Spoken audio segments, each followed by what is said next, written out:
몇 가지 소개를 할 텐데 그 중에서 이제 몇 가지 리소스 그 툴들 중에 가장 제가 많이 쓰는 툴을 이제 설명을 드릴게요.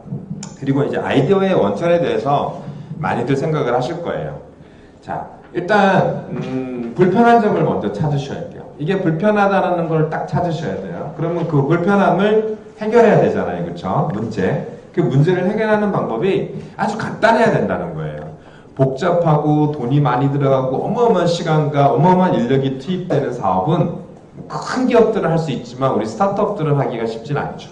그렇죠? 그래서 쉬워야 돼요. 해결 방법이 상당히 쉬워야 돼요.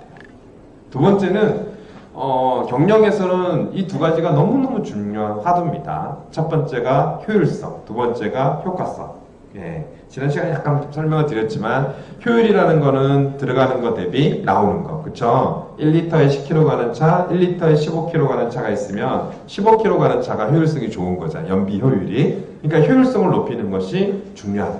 두 번째는 아무리 효율이 좋아도 효과가 없으면 안 돼요. 잘 팔리지가 않으면 안 돼요. 기업에서. 그래서 이제 효과성이라는 걸 잘 명시를 했는데 효과라는 거는 여러 가지 효율은 사실은 이제 내부적인 요소예요. 내부적으로 개선을 하고 뭐 이렇게 좀 문제가 되는 요소들을 제거하는 거라면 효과성은 사실 외부적인 요소가 좀 많아요. 외부적? 그러니까 예를 들어서 고객과의 관계부터 시작해서 시장의 어떤 흐름, 구조 이런 거와 관계가 좀 있는 게 효과성이라 사실은 쉽지는 않지만 스타트업 입장에서는 가장 중요한 거 쉽게 해결해야 돼. 모델링을 쉽게 만들어서 쉽게 해결해야 돼. 그 다음에 두 번째는 적게 들어야 돼. 세 번째는 잘 팔아야 돼 라는 개념으로 생각하시면 됩니다. 아이디어 소스는 사실 요 세 가지를 보시면 돼요. 예. 대부분의 문제가 이렇게 해왔다고 보시면 돼요. 예를 들어서 우버를 한번 생각해보죠. 예, 트래비스 갈레리가 만든 우버를 보면 뭐 런던에 출장을 갔었어요. 트래비스가 런던에 출장 가서 비가 왔어요. 비가 오는데 자기가 차를 타야 되는데 차가 없어. 자기 앞에 있는 차가 없어. 가야 되는데 그게 문제예요. 문제를 찾은 거예요. 그래서 이 문제를 어떻게 해결할까? 그래서 할 수 없이 차가 없으니까 또박또박 걸어서 20분 동안 비를 쫄딱 맞고 갔더니 차가 넘쳐나요. 빈택시가. 이 문제예요. 그래서 이걸 어떻게 해결할까? 빈 곳에 사람이 필요한 곳에 여유가 있는 곳을 분배를 잘 시켜주면 이게 사업 모델이 되겠네? 사람한테도 도움이 되겠네? 라는 게 아이디어의 시작이죠. 간단하죠? 네, 없는 곳에 넘치는 걸 나눠주는 거잖아요. 이지예요. 그리고 효과성은 뭐냐면 그럼으로 해서 내가 필요한 사람이 쉽게 탈 수가 있겠죠. 그렇죠? 쉽게 탈 수가 있고 효율성을 한 가지 더 생각한 건 뭐냐면 그냥 저기 멀리 있는 차가 여기 와서 다시 저 반대 방향으로 가거나 이런 게 아니라 이왕이면 내가 가는 방향에 이 사람이 이왕이면 여기서 절로 가는데 하필 여기가 비어있어. 그러면 그걸 돌려서 그 사람을 태우고 같이 가면 얼마나 좋을까. 이게 효율성이죠. 그래서 이제 사업 아이템을 세 가지로 구성한다면 되게 쉬워요. 없는 곳에 많은 걸 갖다 주는 거. 그리고 내가 필요한 사람한테 엄청난 효과를 줄 수 있다는 거. 비 맞고 쫄딱 비 맞고 있는 거, 그 상황을 쉽게 해결할 수 있다는 거. 그리고 이왕 여기서부터 저기까지 가는 과정에 이 사람을 태울 수 있도록 만들었다는 거. 이 아이템이 이 세 가지가 다 겸비가 되면 정말 좋은 아이템이 돼요. 근데 스타트업이라면 좀 더 이쪽으로 더 치중하시는 게 좋습니다. 뭘까요? 세 가지 중에. 맞습니다. 효과성에 치중하시는 것이 더 창의적인 사고입니다. 잘 팔리는 것이 살아남습니다. 창업기업들이 대부분 스타트업들이 실패하는 이유가 제품을 못 만들어서 실패하진 않아요. 어떻게 해서든지 꾸역꾸역 만들어내요. 근데 결국 실패한 이유는 다 만들었는데 못 팔아요. 시장을 못 열어요. 그래서 효과성이라는 건 바로 시장을 여는 방법이에요. 진짜 고객이 뭘 필요로 하는지, 고객한테 반드시 이거를 딱 줄 수 있는지, 그거를 잘 설계하는 것이 스타트업에서는 되게 중요한 일입니다. 쉬운 것보다 효율성보다는. 그래서 효과성에 대해서 설명을 드렸고요. 아이디어는 보통 이제 이렇게 나온다고 보시면 돼요. 문제를 해결하는 방법. 그래서 아까 얘기했듯이 트래비스가 자기 문제를 해결했죠. 비 오는데 난 차가 필요한데 차가 없어. 고생해서 가서 가봤더니 널렸어. 너무 억울해. 이런 문제를 스스로 생각하고 해결하는 방법으로 보통은 아이디어가 나옵니다. 두 번째는 이런 경우도 나와요. 쟤를 보니까 되게 잘해, 사업을. 쟤 잘해. 또 반대예요. 쟤를 보니까 저렇게 하면 안 되는데 이런 생각을 해요. 맞죠? 가다 보면 그런 생각을 합니다. 그게 이제 벤치마킹이에요. 쟤를 보니까 너무 잘해. 나도 저렇게 잘할 수 있을 것 같아. 근데 나만의 영역으로 저거를 모델링해서 내가 하면 좋겠어. 라고 하는 거예요.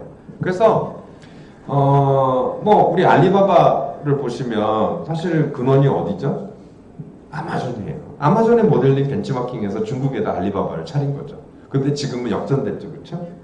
매출이 그 정도로 크게 되고 있는데 세계 이렇게 보시면 되게 다양해요. 특히 이제 우리가 정보 이 속도가 발달하다 보니까 정보량, 정보 속도가 발달하다 보니까 어디 스웨덴의 모델이 어느 나라에 저기 중상국의 어느 나라의 모델로 들어가기도 하고 막 이렇게 바뀌기도 해요.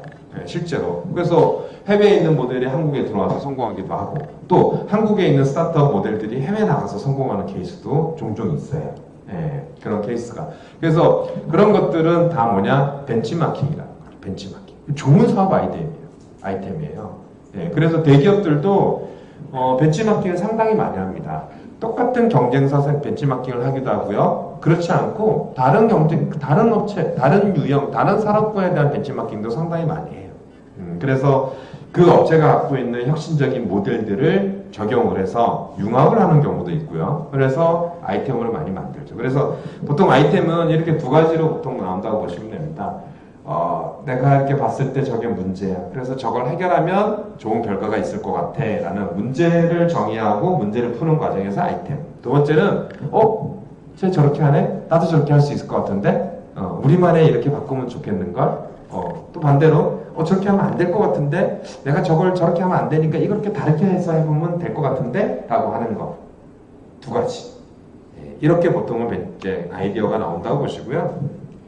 문제 푸는 방법은 다양합니다. 이렇게 프로세스라는 걸 많이 적용을 하는데 이런 건 다 잊어버리셔도 상관은 없어요.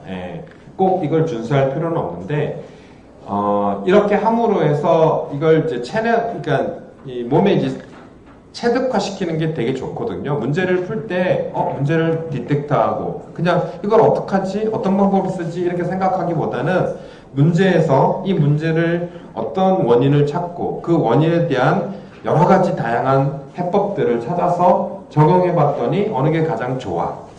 라는 단순한 이것만 있으셔도 충분히. 근데 제가 스타트업을 여러 스타트업들 만납니다. 기억 많이 남는 스타트업들도 많은데 그 중에 또 기억나는 게 애기 엄마가 맨날 기억나요. 저희한테 왔을 때 애기 없고 갓난 애기 하나 없고 와가지고 저 창업할 건데 도와주세요 하고 오셨어요. 여성 창업이에요, 그렇죠? 오셔가지고 이제 하는데 그 업체는 애기 옷을 만드는 업체예요. 애기의 우리 베네 쪼고리 같은 건데 베네 쪼고리는 아니고 이제 좀 더 애기가 엄마 뱃속에 있을 때 되게 안정돼 있잖아요, 그렇죠? 그런 게 애기가 나오자마자 막 이렇게 막 활기차고 이러진 않거든요. 보통은 엄마 뱃속에 있던 그 압력, 어떤 분위기 이런 거를 되게 좋아를 하는데 그런 거가 없으면서 사회에 적응하면서 애들이 스트레스를 좀 받는데요. 그래서 잠을 못 자고 자꾸 깨고 조금 심한 경우는 이제 틱 현상도 발생하고 하는 걸로 바뀐다는데 그걸 줄일 수 있는 게 애기들이 태어나서 안정화될 때까지 좀 더 그 엄마의 뱃속과 유사한 환경을 만들어주는 게 그렇게 중요하대요. 그걸 아이디어 삼아서 본인이 이제 자기 애기한테 이렇게 꽁꽁 싸는 옷을 만들었더니 잠을 잘 자더라고요. 그걸로 아이디어를 낸 거예요. 그래서 사업을 하고 있는데 물론 이제 몇 년 동안 하고 계시는데 엄청나게 이렇게 성장을 하는 그런 스타일은 아니에요. 그래도 월 매출 한 1,000만 원에서 2,000만 원 정도는 이제 하고 있어요. 아이디어를 내서 하는데 최근에 이제 만나보면 깜짝 놀래요. 이분이 이제 의상학과 출신인데 얘기를 막 합니다. 저랑 대표님 요즘 이제 새로운 아이템을 개발하고 있습니다. 뭔데요? 제가 이렇게 보니까 엄마들이 이런 문제에 대해서 이런 니즈를 갖고 있더라고요. 그래서 이런 니즈를 제가 이렇게 문제를 풀어보니까 이런 해법을 주면 좋을 것 같아요. 문제가 뭐였냐면 애기들 이제 이렇게 지퍼 있잖아요. 지퍼가 쇠 지퍼 이런 거 위험하잖아요. 그렇죠? 그러니까 처음에 자기도 쇠 지퍼를 이렇게 썼는데 그게 아니더라는 거야. 엄마들이 위험할 거라는 걸 인지를 한 거예요. 그래서 쇠 지퍼가 위험할 것 같아서 저는 이제 전 세계를 막 뒤졌대요. 전 세계를 뒤져보니까 천연 그리고 플라스틱 지퍼인데 플라스틱이 아니라 천연 플라스틱 지퍼를 찾은 거예요. 비싸지만 그래서 그걸 통해서 오가닉 제품으로 다시 이러면 엄마들이 더 좋아하겠구나 해서 오가닉 인증까지 받아서 이 제품으로 출시를 한 거예요. 기존의 제품은 예를 들어서 15,000원, 12,000원, 18,000원 정도면 이 오가닉은 4만원, 5만원대의 가격을 받는 거예요. 오가닉이니까 엄마들이 더 좋아. 그래서 더 잘 팔립니다 라고 얘기를 하는 거예요. 자기가 배운 건 없어요. 문제를 정의하고 해결 방법을 찾고 하는 그런 건 없는데 이분이 말씀하신 걸 딱 보면 이 과정을 그대로 습득하고 있어요. 물론 이제 경험이 필요합니다, 여러분들도. 근데 그러기 전에 한번 고민을 해보자는 거죠. 그래서 거의 유사합니다. 여기는 이제 3M에서 하는 방법, 그 다음에 이렇게 기본적으로 저기 컨설팅 회사, IBM, 맥킨지나 보스턴에서 하는 방법, 여러 가지가 있는데 대부분의 구조는 이래요. 문제를 정의하고. 내가 문제를 디텍트하는 게 되게 중요하거든요. 문제를 찾아서 정의하고. 이거 문제야. 근데 이거를 일으키는 원인을 이제 찾는 거죠.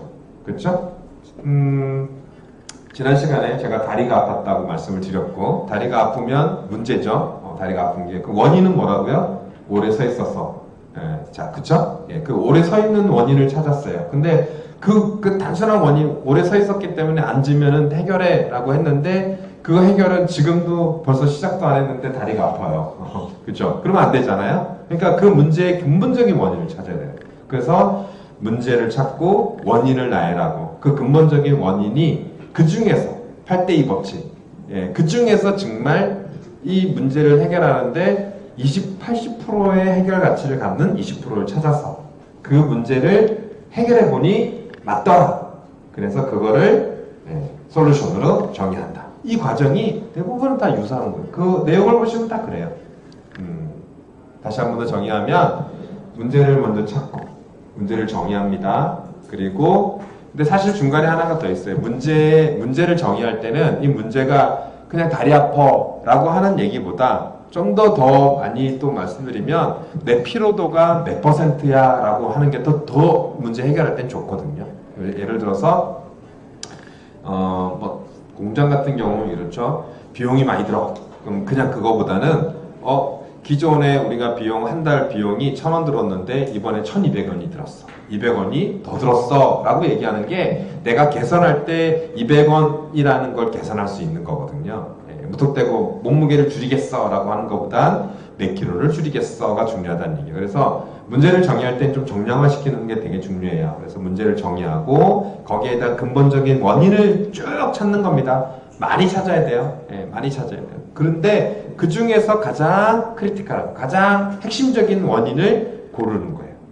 이게 전문적인 영역이죠. 아까도 얘기했지만 모든 문제 해결 과정에서는 반드시 전문적인 지식, 인사이트, 통찰력 이런 것들이 필요하다라고 말씀드렸듯이 중간에 단계가 필요합니다. 그래서 그걸 가지고 해결해 봤더니 지금 제가 얘기했던 그러니까 예를 들어서 A라는 문제가 있는데 거기에 원인이 C1, C2, C3 여러 가지가 있었어요. 그 중에서 제가 C2, C3를 선택을 하고 문제를 풀어봤더니 해결이 되더라. 그러면 C2, C3를 적용해서 가져가면 되는데 만약에 아니었어.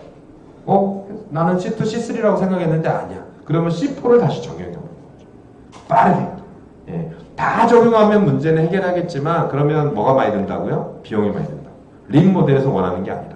그러니까 작게 들어서 C2, C3가 아니더라. 그럼 C4만 적용해서 해봤더니 되더라.